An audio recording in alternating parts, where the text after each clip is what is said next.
Memberikan kelonggaran, memberikan relaksasi kredit bagi usaha mikro, usaha kecil. Kelonggaran dan relaksasi kredit itu berupa apa? Hai, jumpa lagi dengan saya di channel Go Content. Masih seputar virus corona yang saat ini dampaknya sangat besar bagi masyarakat Indonesia. Beberapa masyarakat Indonesia, bahkan semua masyarakat Indonesia terdampak dengan adanya virus tersebut. Bukan karena terjangkit ya, mungkin karena beberapa kebijakan-kebijakan yang diambil, misalnya stay at home, dilarang keluar rumah, social distancing, dan lain-lain. Tentu ini memberi dampak yang kurang baik bagi perekonomian di Indonesia, bagi sektor usaha kecil mikro, tukang ojek, supir taksi, dan lain-lain, apalagi bagi mereka yang memiliki tanggungan atau cicilan di perbankan. Tentu mereka sangat bingung untuk melakukan pembayaran di perbankan. Karena apa? Karena pasti pendapatan mereka turun. Nah, beberapa hari yang lalu Presiden Republik Indonesia Bapak Insinyur Joko Widodo telah memberikan pidato mengenai hal tersebut. OJK akan memberikan kelonggaran, memberikan relaksasi kredit bagi usaha mikro, usaha kecil. Secara mengejutkan, Bapak Presiden Republik Indonesia Bapak Joko Widodo menyampaikan bahwa akan memberikan relaksasi atau penangguhan atau penundaan pembayaran kredit dari sektor-sektor yang saya sebutkan tadi. Tentu ini menuai banyak polemik dari masyarakat di Indonesia, masyarakat desa, bahkan masyarakat kota. Pidato dari presiden tersebut sampai saat ini belum diakomodir oleh OJK, karena dari pihak Otoritas Jasa Keuangan Indonesia pasti punya cara-cara sendiri yang mana sampai saat ini belum disampaikan ke masyarakat mengenai penangguhan atau penundaan cicilan tersebut. Sedangkan dari OJK sudah diatur untuk lembaga keuangan bank dan non-bank pasti sudah ada cara untuk menyelamatkan kredit dari para debiturnya. Pada segmen kali ini kita akan membahas mengenai apa sih kelonggaran dan relaksasi kredit itu berupa apa. Tapi sebelumnya jangan lupa like, komen, dan subscribe channel Go Content agar terus memberikan informasi yang unik, menarik, dan inspiratif. Oke, para sahabatku yang mungkin saat ini sedang menunggu-nunggu mengenai informasi tersebut dan mungkin sedang bertanya-tanya apa sih yang dimaksud kelonggaran-kelonggaran tersebut atau relaksasi kredit tersebut. Nah, sebelum kita melangkah ke situ, kita harus tahu dulu bahwasanya jenis kredit itu setidaknya dibagi ke dalam 3 macam. Bisa lihat di sebelah kanan saya, yang pertama adalah kredit modal kerja. Kredit modal kerja ini digunakan untuk apa? Untuk menambah usaha dari para sahabatku yang merupakan pelaku usaha. Kemudian yang kedua adalah kredit investasi. Kredit investasi ini digunakan untuk apa? Apabila para sahabatku mengajukan pinjaman di bank, kredit tersebut digunakan untuk membeli rumah atau membeli tanah, itu masuknya ke kredit investasi. Kemudian yang ketiga, apabila sahabatku membeli kendaraan bermotor atau sahabatku melakukan pinjaman dengan pembayaran potong gaji, itu masuknya ke dalam kredit konsumsi atau yang ketiga ini ya. Jadi ada kredit modal kerja, kemudian ada kredit investasi, dan kredit konsumsi.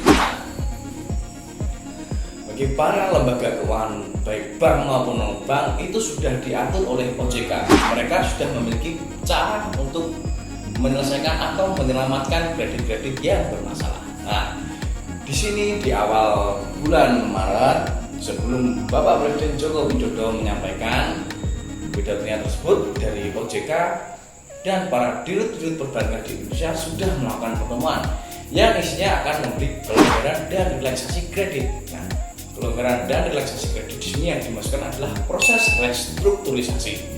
Pengen tahu apa itu restrukturisasi?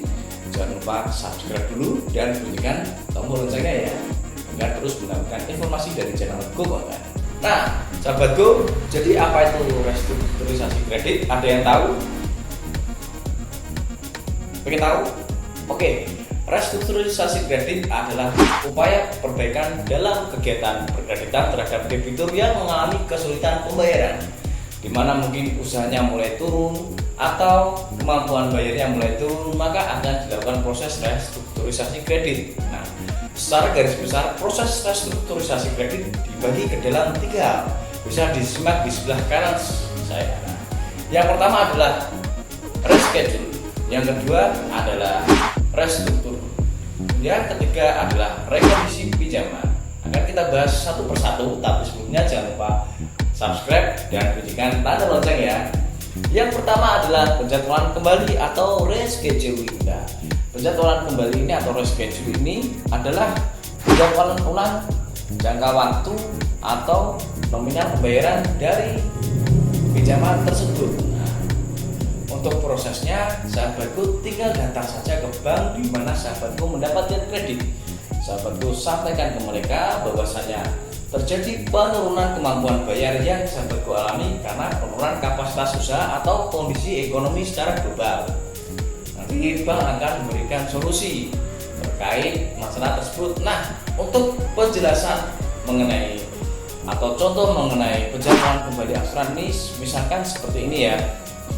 Jadi sahabatku memiliki pinjaman senilai 100 juta di bank A.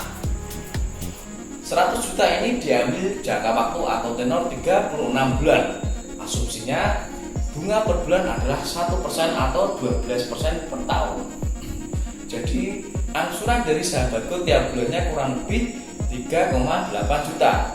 Nah, setelah jalan 18 bulan atau separuh tenor, sahabatku mengalami kesulitan dalam pembayaran atau kemampuan bayar dari sahabatku menurun karena penurunan kapasitas usaha.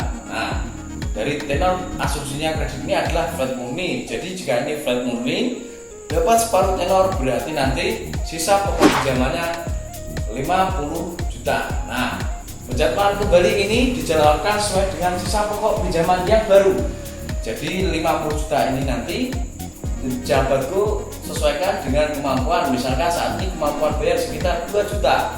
Jadi 50 juta ini dibikin lagi kredit yang baru dengan perpanjangan jangka waktu menjadi 36 bulan dengan asumsi bunga 1%. Jadi sahabatku angsuran per bulan sekitar 1,9 juta dari yang awalnya 3,8 juta. Jadi terjadi penurunan jumlah angsuran. Nah, untuk proses penjadwalan kembali ini biasanya dilakukan pada posisi kredit yang lancar, bukan kredit yang menunggak.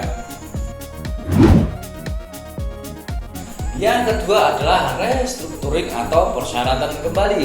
Nah, restrukturing adalah perubahan sebagian atau keseluruhan persyaratan yang tidak terbatas hanya pada jadwal pembayaran dan jangka waktu pembayaran.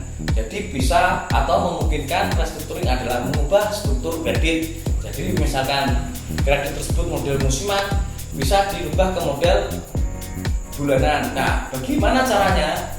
Ketika sahabatku sulit untuk mengembalikan modal tersebut melalui cicilan, bisa menyampaikan ke bank di mana sahabatku mendapatkan kredit pinjaman tersebut.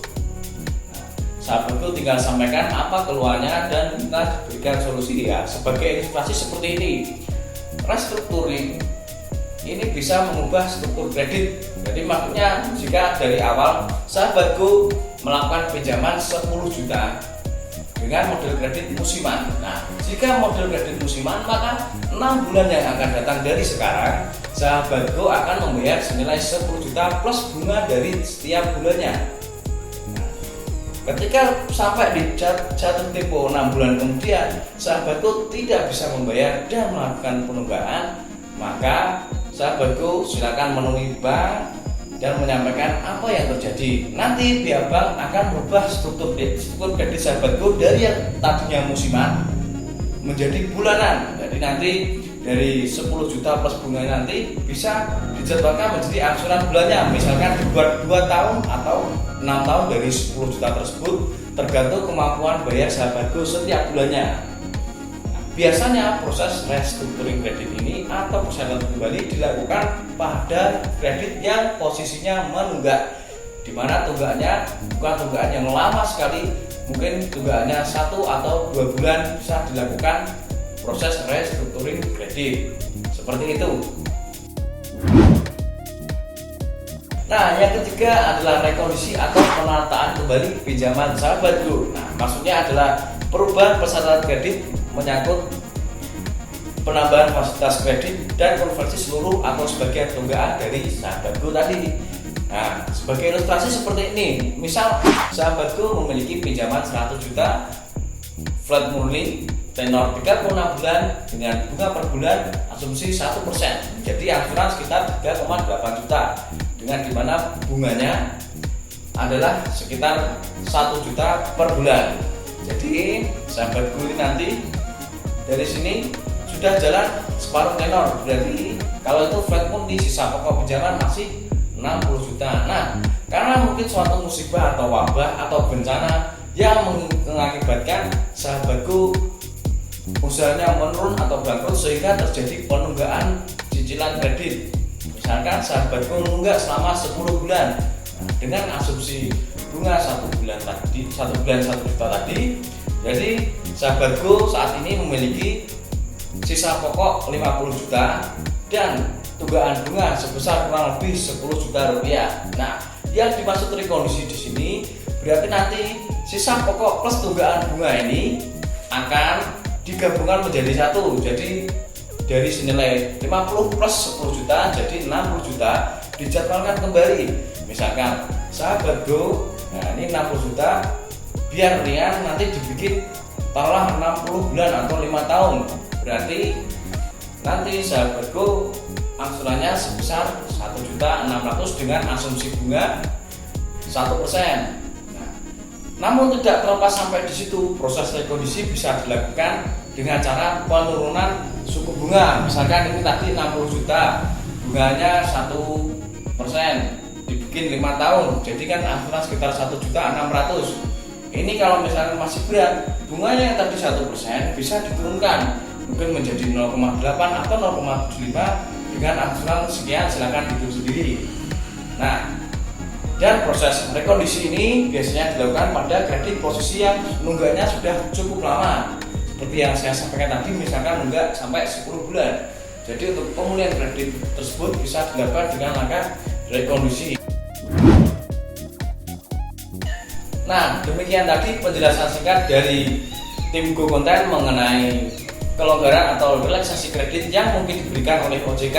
Nah, terkait dengan berita penundaan cicilan atau penangguhan cicilan, alangkah baiknya jika pada saat ini sahabatku masih jalan usahanya dan masih memiliki kemampuan untuk bayar, silakan bayar angsurannya dan tunggu informasi selanjutnya dari pihak-pihak terkait, misalnya dari perbankan, karena mereka juga menunggu keputusan dari atasan-atasan mereka atau dari direksi-direksi mereka. Tentunya dia akan dibahas oleh OJK dan para direktur-direktur bank tersebut mengenai solusi tersebut. Nah, tetap percaya diri, tetap sehat, dan jangan lupa jaga kesehatan di tengah wabah yang telah melanda bangsa ini.